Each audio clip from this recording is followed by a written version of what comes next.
Anybody else? Anything? Alright, we'll move on to the next one then. Give me Connie Saizo.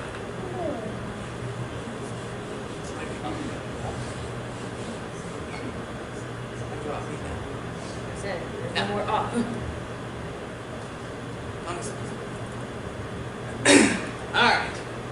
Connie Saizo. See, a lot of them he's got with bamboo leaf. Connie Saizo also fought on the eastern side of that battle I was telling you about. It's the Battle of Sekigahara. Generally, the way that Japanese battle went is you went in there, you tried to do good, you killed someone, you cut off their head, and then you left the battle to clean the head up, because that was how you got rewarded. You would go up to your lord and say, look, I killed someone, give me money or land. You're like, alright, you did a good job, here's, a couple of coins. Fantastic. Especially if you knew who it was. Like, look, this is their banner, they were somebody important, give me land. Connie Saizo was a great warrior. He was a revolutionary warrior, too, at a time when armor had advanced to the point where the helmet protected the neck so you weren't as vulnerable, but it also made it hard to turn your head. So he decided, alright, even though he's portrayed with the parts down here, he actually normally didn't wear something like that because he liked to get in close, stab somebody with a spear, cut him with a sword if he had to. So he got rid of that, but now that made his neck vulnerable. So he would stick normally, you can see here on Narita's side, she's got a sashimono. There's a clan mon on it. They would wear that on the back of their armor so that somebody could see them, identify, oh, there's my troops, there's the enemy troops, they're all wearing my signs, they're all wearing other people's signs. He said, I don't need that, you'll know who I am. He would take a piece of bamboo and stick it in his back. Now that would flay out like this, make him real easy to see. It would also make it really hard to figure out if you were behind him where to stab to hit him in the neck. He also liked to mark his dead. Most of the battles he was in, he didn't do the one kill, I'm going to get my reward.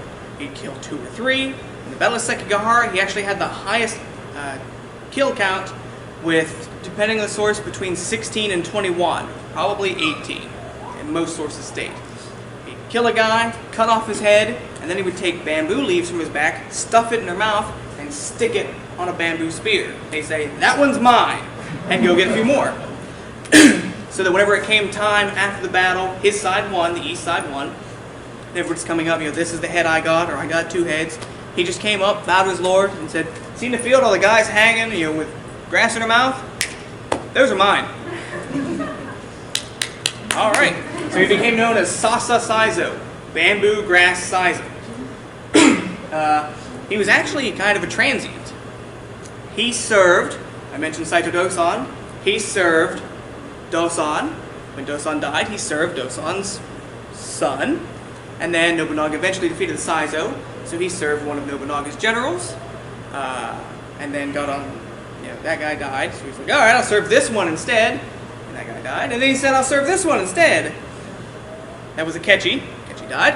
He's like, alright, I'll serve one of the guys that fought Akechi. I'll serve the Maida. Served the wrong Maida, that one died. Okay, well, I'll serve the Toyotomi. He serves Toyotomi Hideyoshi's brother. That was the guy who defeated Akechi. Hideyoshi's brother annoys Hideyoshi. Hideyoshi says, commit seppuku. So he serves the Shibata, and finally, the Shibata say, alright, we like you, you do a good job, and I'm not going to die anytime soon. He's serving the Shibata at Sekigahara when this happens. After that, the commander of the Eastern Army says, alright, you did a really good job, you killed more people than an entire army on the western side did. So, here's some land. And he wowed his ways there. He died in his 80s. He had dementia, and he liked to patrol his lands at that time. Nice guy. He'd just ride around in full armor almost every day. And the stories of the time state that he was a genial fella. Everybody liked him, as long as he didn't think you were taking his stuff. If someone was like, why don't you come on inside and maybe grab the reins of his horse? Leave my horse alone, stab, stab, stab. But his family had a patron deity, and he decided, you know what, I'd like to die on that deity's patron day. And he did. Whether he actually committed suicide to make sure it happened, I don't think I'll make it another year, better do it today, or if he just, by luck of the draw, died, or if he died and was like, you know, tell everyone I died on this day, even though it's 3 days away. Tell everybody I'm sick, and in 3 days say, "Aw, Saizo died." Debatable. Well, we have more. Let's go to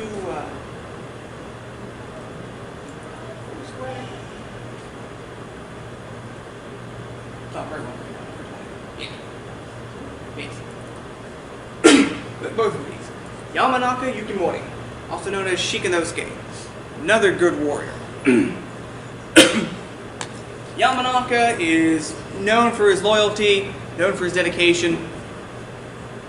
At one point, now, as great as duels look in film, actually by the Sengoku period, duels were fairly uncommon between samurai.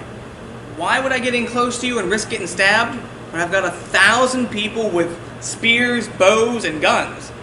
I can just have them shoot you or stab you. Why should I try to do it and risk getting stabbed myself?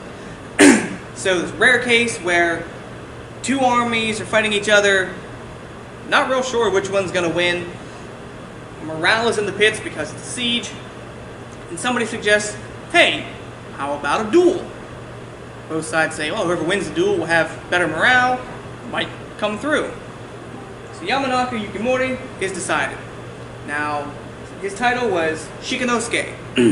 Shika can mean deer. It's the region that he was the deputy governor of, but it can mean deer.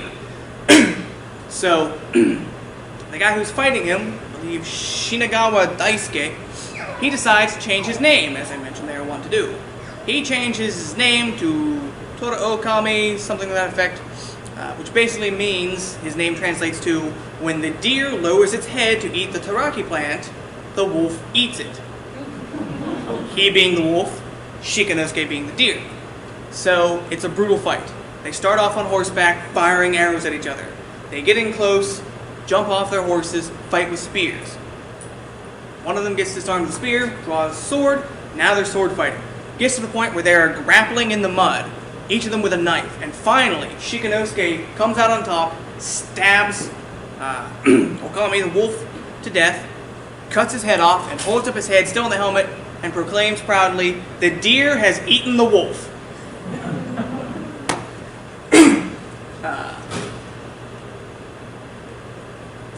Although they survived the siege, his force still wound up losing in the end.